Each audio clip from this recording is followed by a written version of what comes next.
Assalamualaikum warahmatullahi wabarakatuh. Kami dari kelompok 2 ingin menjelaskan hasil dari mini riset kami. Sebelumnya izinkan saya perwakilan dari kelompok 2 memperkenalkan para anggota saya, yaitu saya sendiri Putri Natasha, Safrilah, Alfira Nur Salsabila, Emia, dan juga Rahmandi Nirwanda. Saya sendiri akan menjelaskan yang pertama adalah judul dan alasan pemilihan judul. Judul dari laporan ini adalah pengaruh pembelajaran daring terhadap hasil belajar mahasiswa pendidikan bahasa Inggris Angkatan 2021 Universitas Negeri Medan. Judul ini dipilih karena selama pandemi COVID-19, proses pembelajaran di perguruan tinggi telah mengalami perubahan yang signifikan. Sebelumnya, pembelajaran dilakukan secara tatap muka di dalam kelas, namun kini telah beralih ke pembelajaran daring ataupun online. Perubahan model pembelajaran ini tentunya memberikan yang namanya dampak dan pengaruh terhadap hasil belajar mahasiswa. Nah, oleh karena itu, kami kelompok 2 ingin menguji apakah pembelajaran daring yang diterapkan selama pandemi berpengaruh terhadap hasil belajar mahasiswa pendidikan bahasa Inggris Angkatan 2021 di Universitas Negeri Medan. Penelitian ini penting dilakukan untuk memahami sejauh mana efektivitas pembelajaran daring dan dampaknya pada prestasi akademik mahasiswa. Selanjutnya saya akan menjelaskan mengenai populasi dan juga sampel populasi. Dalam penelitian ini, kami meneliti mahasiswa pendidikan bahasa Inggris Angkatan 2021 di Universitas Negeri Medan. Jumlah total populasinya adalah 30 mahasiswa yang terdiri dari 10 mahasiswa masing-masing dari kelas B, C, dan D. Untuk menentukan sampel, kami kelompok 2 menggunakan teknik sampling kuota. Teknik sampling kuota sendiri adalah metode pengambilan sampel yang digunakan untuk menentukan sampel dari populasi yang memiliki ciri-ciri atau karakteristik tertentu. Dalam hal ini, kami kelompok 2 memiliki kebatasan waktu dan sumber daya untuk mengambil sampel dari seluruh populasi mahasiswa pendidikan bahasa Inggris Angkatan 2021. Oleh karena itu, dengan teknik sampling kuota, kami dapat fokus pada sampel yang terbatas namun tetap representatif, dan jumlah sampel yang sama dari setiap kelas ini diharapkan dapat memberikan representasi yang seimbang dan menggambarkan kondisi populasi secara keseluruhan. Dan pemilihan sampel secara kuota ini memungkinkan kami untuk mengumpulkan data secara efisien dan efektif dengan tetap mempertahankan keterwakilan dari populasi yang ada. Dan selanjutnya saya akan menjelaskan tentang pembagian angket. Untuk mengumpulkan data, kami menggunakan kuesioner atau angket yang berisi dari 20 butir pertanyaan terkait pembelajaran daring dan hasil belajar mahasiswa. Kuesioner ini digunakan untuk mengetahui persepsi dan pendapat mahasiswa mengenai pengaruh pembelajaran daring terhadap hasil belajar mereka. Kuesioner ini disebarkan kepada 30 sampel mahasiswa yang terdiri dari 10 mahasiswa kelas B, 10 mahasiswa dari kelas C, dan 10 mahasiswa dari kelas D. Dengan melibatkan sampel dari 3 kelas yang berbeda, kami dapat memperoleh data yang lebih representatif dan juga menggambarkan kondisi keseluruhan mahasiswa pendidikan bahasa Inggris Angkatan 2021 di Universitas Negeri Medan. Setiap mahasiswa sampel diminta untuk mengisi kuesioner yang berisi dari 20 pertanyaan terkait pembelajaran daring dan hasil belajar mereka. Nah, pertanyaan-pertanyaan tersebut mencakup berbagai aspek seperti pemahaman materi, keaktifan, efektivitas, kendala, dan dampak pembelajaran daring terhadap hasil belajar. Dan melalui kuesioner ini, kami dapat mengumpulkan data kuantitatif berupa skor atau nilai yang diberikan oleh mahasiswa untuk setiap pernyataan. Dan data ini kemudian akan dianalisis lebih lanjut untuk mengetahui apakah terdapat pengaruh yang signifikan antara pembelajaran daring dan hasil belajar mahasiswa. Selanjutnya, saya akan menjelaskan mengenai instrumen penelitian dan juga sumber instrumennya. Nah, instrumen penelitian ini sendiri yang digunakan adalah 20 butir pertanyaan dalam bentuk kuesioner atau angket, dan sumber ini berasal dari data skripsi dan jurnal penelitian sebelumnya yang relevan dengan topik penelitian, dan kemudian ditelaah dari data yang memiliki keterkaitan dengan variabel-variabel yang telah diteliti. Selanjutnya, saya akan menjelaskan apa sih itu uji ANOVA 1. Uji ANOVA 1 itu untuk analisis data, dan peneliti menggunakan uji ANOVA atau Analysis of Variance satu arah. Dan uji ANOVA satu arah secara umumnya adalah teknik statistik yang digunakan untuk membandingkan rata-rata dari 3 atau lebih kelompok yang berbeda. Dan ketika hanya ada satu faktor atau variabel bebas yang diuji, dalam penelitian ini Kami ingin mengetahui apakah terdapat perbedaan yang signifikan antara hasil belajar mahasiswa di 3 kelas yang berbeda, yaitu kelas A, yaitu kelas B, C, dan D, dan akibat pengaruh pembelajaran daring. Dan melalui ujian ANOVA 1 arah ini, kami dapat membandingkan rata-rata hasil belajar mahasiswa di ketiga kelas tersebut. Tujuannya adalah untuk mengetahui apakah ada perbedaan yang signifikan di antara kelompok-kelompok tersebut. Sekian penjelasan dari saya. Untuk penjelasan selanjutnya akan dijelaskan oleh rekan saya berikut. Terima kasih. Let's go! Baik, di sini saya akan mencoba untuk menjelaskan cara mencari suatu hasil penelitian menggunakan alat uji ANOVA 1 arah dengan sampel sama banyak. Nah, di sini contoh penelitiannya adalah tentang pengaruh pembelajaran daring terhadap hasil belajar mahasiswa pendidikan bahasa Inggris angkatan 2021 di Universitas Negeri Medan, yang mana judul ini memiliki 2 variabel. Satu variabel bebas, satu lagi variabel terikat. Variabel bebas atau Y itu adalah pembelajaran daringnya, sedangkan variabel terikat atau Y adalah hasil belajar mahasiswa pendidikan bahasa Inggris itu sendiri. Jadi di sini ada 2 variabel ya, teman-teman. Langsung saja kita masuk ke bagian penyelesaian. Di bagian penyelesaian ini kita buat dulu tabelnya sebanyak 4 kolom, yang mana kolom pertama itu nomor, 2 kelas, ketiga itu kelas, dan keempat itu juga kelas. Nah, di mana seperti yang sudah dijelaskan sebelumnya bahwa penelitian ini menggunakan populasi mahasiswa pendidikan bahasa Inggris angkatan 2021. Sedangkan untuk sampelnya itu digunakan pada kelas B, C, dan D selaku sampel, yang mana setiap kelas itu ada 10 responden, sehingga secara keseluruhan terdapat 30 responden untuk penelitian ini. Selanjutnya, adapun langkah-langkah untuk melakukan atau menyelesaikan hasil dari penelitian ini adalah yang pertama itu membuat hipotesis penelitian secara umum, yang mana ada H0 dan H1. Nah, apa sih perbedaannya? Seperti itu. H0 itu artinya tidak ada pengaruh pembelajaran daring terhadap hasil belajar mahasiswa. Kalau dia H1 itu ada pengaruh dari pembelajaran daring itu terhadap hasil belajar mahasiswa. Jadi langkah pertama itu kita harus membuat dulu hipotesis penelitian secara umumnya, begitu, menggunakan hipotesis 0 dan hipotesis 1, begitu. Selanjutnya itu adalah membuat hipotesis secara statistik.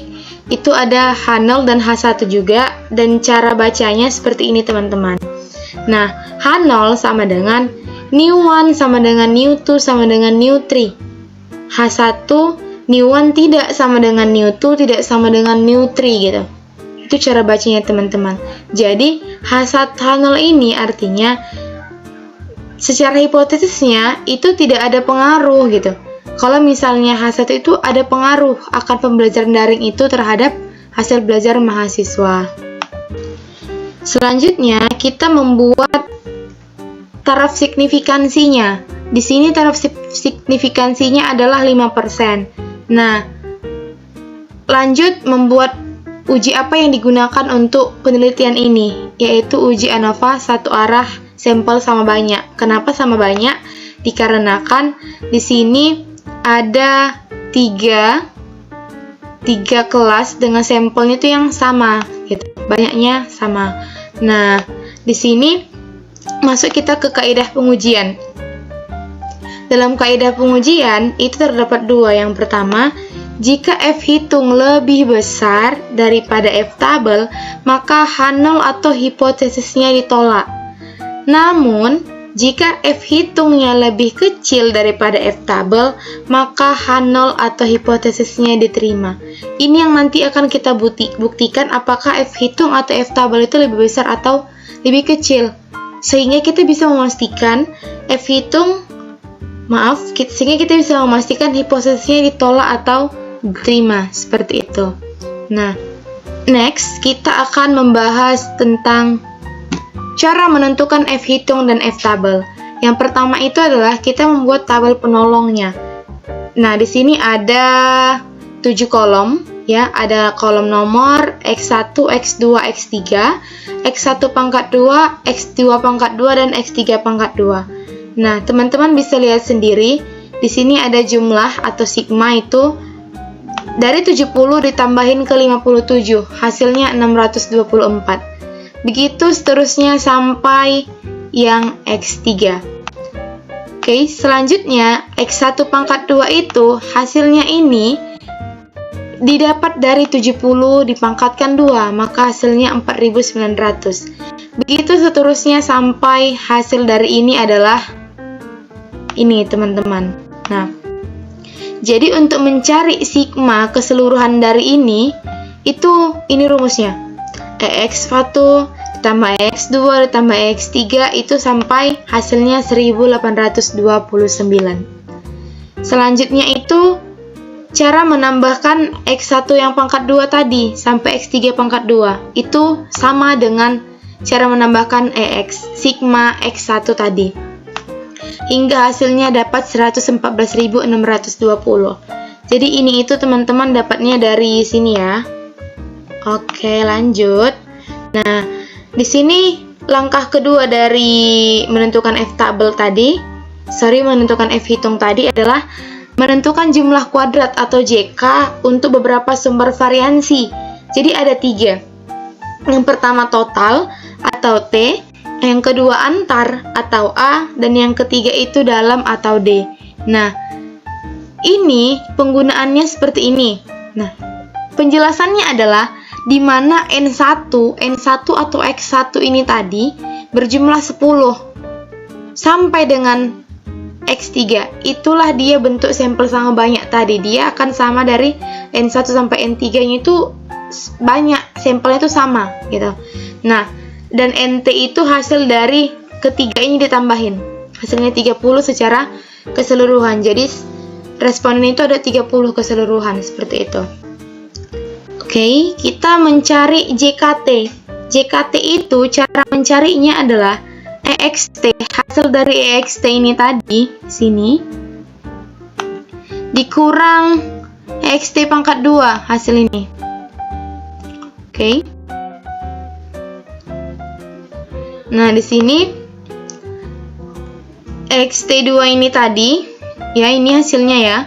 Nah, ini dari sini dan NT itu 30 gitu.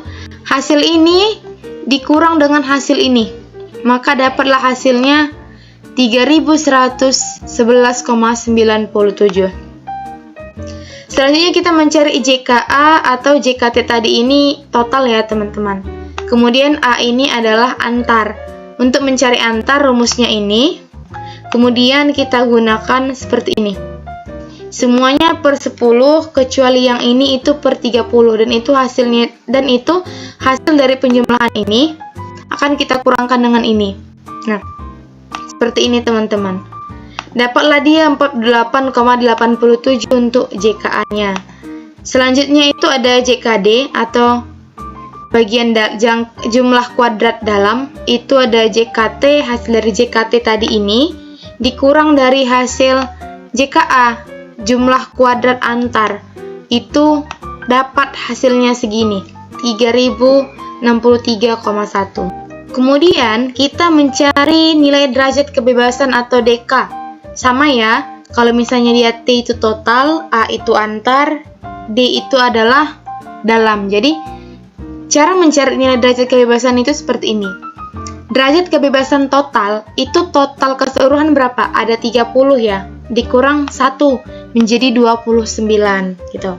Nah, DKA derajat kebebasan antar itu ada berapa kelompok? Kelas, ada 3 kelas gitu. Dikurang dengan 1 maka hasilnya 2. Selanjutnya itu derajat kebebasan dalam. Oke. Nah, di sini itu dia DKT dikurang DKA. Jadi mencari derajat kebebasan dalam itu adalah derajat kebebasan total dikurang derajat kebebasan antar. sehingga hasilnya adalah 27. Next, kita menentukan nilai variansinya, ya. Oke. Var ini adalah singkatan dari variansi, itu adalah variansi dalam. Var A variansi, ya, variansi antar. Oke. Nah, di sini JKD, untuk mencari variasi dalam itu pertama kita masukin rumusnya JKD per DKD. JKD adalah jumlah dari kuadrat tadi, JKD nih. Oke, per JKA ini dibagi dengan ini, teman-teman, seperti ini. Nah, maka hasilnya 113,44. Next, mencari variansi yang A, itu JKA per DKA, sama ya sistemnya ya, maka hasilnya 24,435. Oke, next kita mencari nilai F hitung tadi, masih di F hitung juga ya. Nah, cara mencari F hitung, hasil dari variansi D sama variansi A tadi, kita bagi dua. Maaf, kita bagikan maksud saya. Nah, di sini dapat hasilnya 0,21. Inilah hasil untuk F hitungnya. Maka, setelah selesai F hitung, kita mencari F tabel. Nah, untuk mencari F tabel itu menggunakan tabel F 0,05. 0,05 ini tadi dari signifikansi tadi gitu. Nah, di mana DKA, derajat kebebasan dari A ini adalah pembilangnya 2 dan derajat kebebasan dari D ini adalah penyebutnya 27. Adapun F tabelnya itu adalah alfa DKA, DKD sama dengan F. F-nya tadi ini adalah 0,05. F tabelnya 2,27. Dari mana dapat hasilnya 2,27 ini? Ini tadi, pembilangnya 2, penyebutnya 27. Dan 3.350 ini kok bisa ada? Dari mana? Nah, ini dapatnya dari tabel yang sudah ditentukan oleh statistik itu sendiri. Begitu, ada tabel yang sudah ditentuin. Jadi nanti bentuknya itu seperti ini. Nanti dia bentuknya ada seperti kotak. Teman-teman, itu sudah langsung nampak F tabel dan sudah langsung nampak pembilangan penyebutnya itu berapa untuk hasil ke F tabelnya begitu. Di sini F tabelnya kita dapat 3,350. Oke. Lanjut kita buat tabulasi ragam ANOVA satu arah. Kita tinggal masukin aja berapa hasil JK, berapa hasil DK, berapa hasil variansi. Tergantung dari pakai antarkah, pakai dalamkah, atau pakai total, seperti itu. Kalau dia total, dia cuma dijumlahin hasil dari antar dan dalam. Oke, nah. Variansi cukup masukkan variansi A dan variansi D tadi, begitu. F hitung tadi kita dapat 0,21. Dan F tabelnya itu adalah 3,350. Maka, dapat ditarik kesimpulan bahwasanya F hitung itu lebih kecil daripada F tabel, sehingga HO atau hipotesisnya diterima, yang artinya tidak ada pengaruh pembelajaran daring terhadap hasil belajar mahasiswa pendidikan bahasa Inggris angkatan 2021 di Universitas Negeri Medan.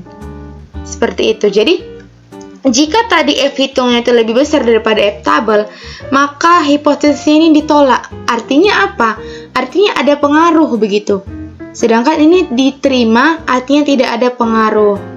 Nah, mungkin ini saja teman-teman. Saya ucapkan terima kasih. Kesimpulannya, mahasiswa angkatan 2021 pendidikan bahasa Inggris pernah mengalami yang namanya pembelajaran daring, yang mana model pembelajaran ini memberikan pengaruh yang signifikan terhadap hasil belajar mahasiswa. Hal ini yang memicu kelompok 2 untuk melakukan penelitian akan hal ini.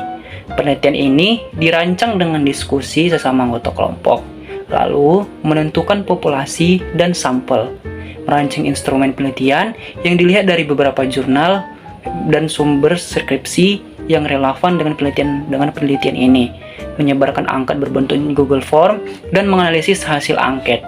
Hipotesa yang dibangun ada dua, yaitu berpengaruh dan tidak. Ternyata dari hasil penelitian tidak terdapat pengaruh akan pembelajaran daring terhadap hasil belajar mahasiswa. Adapun hasil dari uji ANOVA yang dilakukan adalah F hitung lebih kecil F tabel per 0,21 lebih kecil 3,350. Maka HA0 diterima, artinya tidak ada pengaruh pembelajaran daring terhadap hasil belajar mahasiswa pendidikan bahasa Inggris angkatan 2021 di Universitas Negeri Medan.